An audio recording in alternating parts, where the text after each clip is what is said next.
Hi guys, welcome back to the Postie's Cat. Today's really exciting because tomorrow I'm going to collect my new kitten. He's in Doncaster, I'm in Edinburgh, so it's going to be about a 4-hour drive there and then back. I've got a lot of stuff to get ready before he comes, so I'm going to do that today and show you what I'm doing. As you can see, I have already got his cat tree set up and I've put this little toy on the window. It's a little fun little thing with a little ball. And he won't probably use these much while he's still a kitten, but they're just, so it's like a herb garden, but it makes it fun. It's on little balls that spin around and they quite like them. So I'm going to be using this Amazon Basics 19-inch carrier. It's $16.99 on amazon.co.uk. I'll be leaving a link in the description of all the products I'm using today, so if you want any of them, you can just look down there. So I'm going to be using this to transport him, and then also once we get back I'll be taking the door off and this will just kind of be like his bed, because you really want to make sure that a carrier is always available to them and they associate it with just good things. Then it'll make going to the vet, or if you need to move them at all, make it much easier if they're not scared of the carrier. So I've also got this, it's made by Ancol. It's a self-heating mat, which it's not, you don't need to plug it in or anything or recharge it. It's just, it works, it reflects their own body heat back at them. So it warms them up without making them too warm, and you don't need to plug it in, which is really good for car journeys.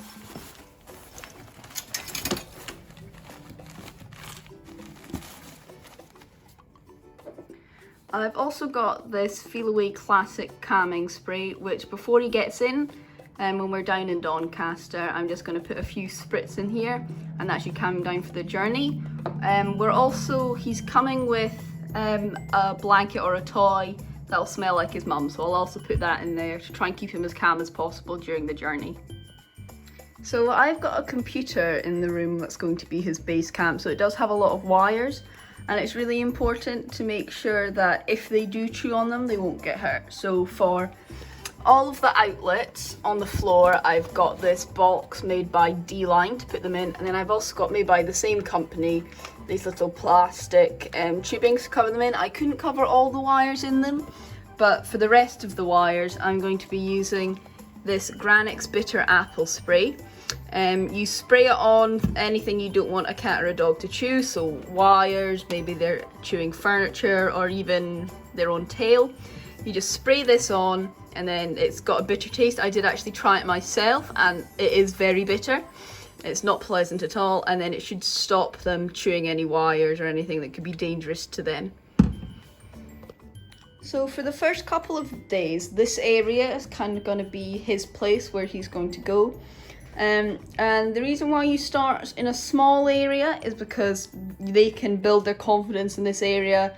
They can go on and claim it as their own, and then once they're feeling confident and they're not scared, then you can open it up to other areas. So after a couple of days of just being in this space, we've got a little a puppy gate that we're going to put down. After a couple of days being here and him being confident, then we're going to open him up to the whole room, and then once he's confident here, then he'll be opened up to the rest of the house. So it's important to take things gradually so they don't get stressed out, and then you can get issues with anxiety, anxiety about territory, and then you can get spraying and other behaviour issues.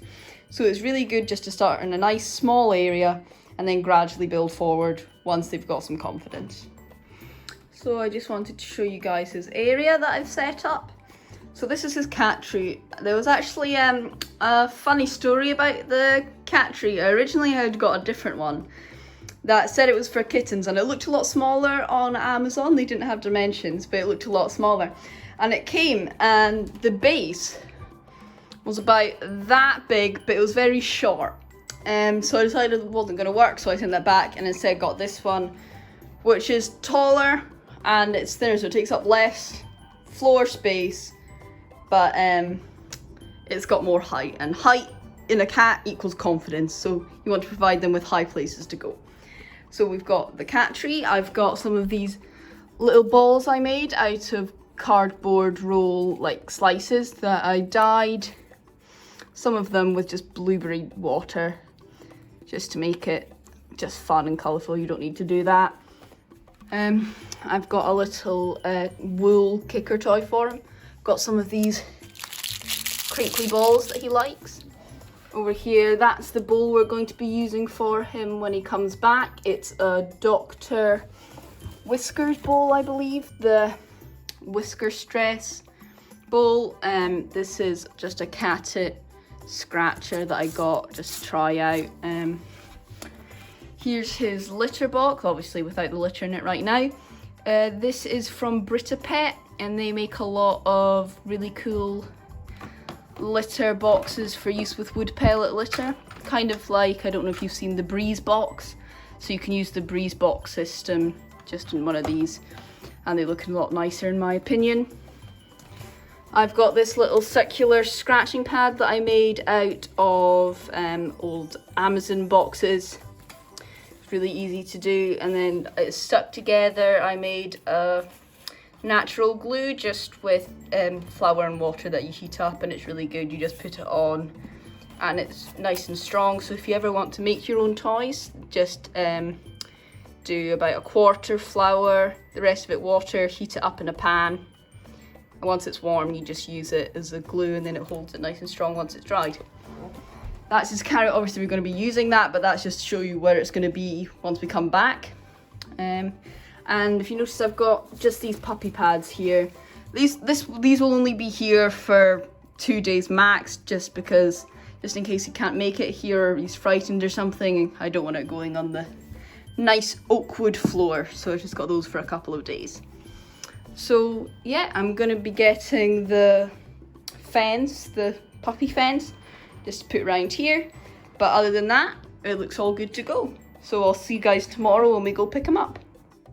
So it is 8 o'clock on Sunday the 4th of April, Easter Sunday, and we're just about to leave to go get Patrick. It's a really nice day outside, so it should be a fun trip.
Patrick handled the car ride back very well. Other than a few minutes of crying, he was silent the whole rest of the way.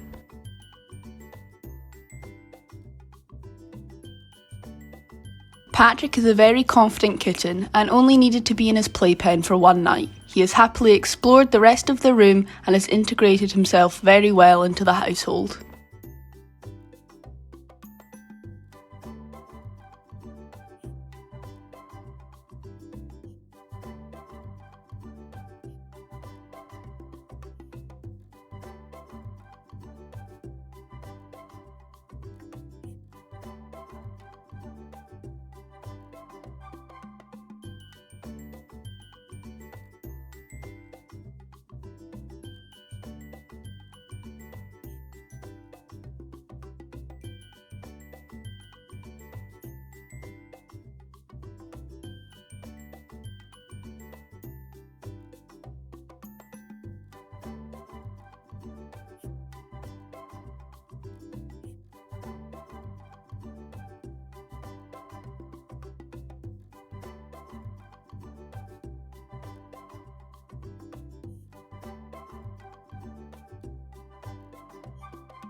I hope you liked this video, and if you did, please like, comment and subscribe, and I'll see you soon for some more Patrick updates.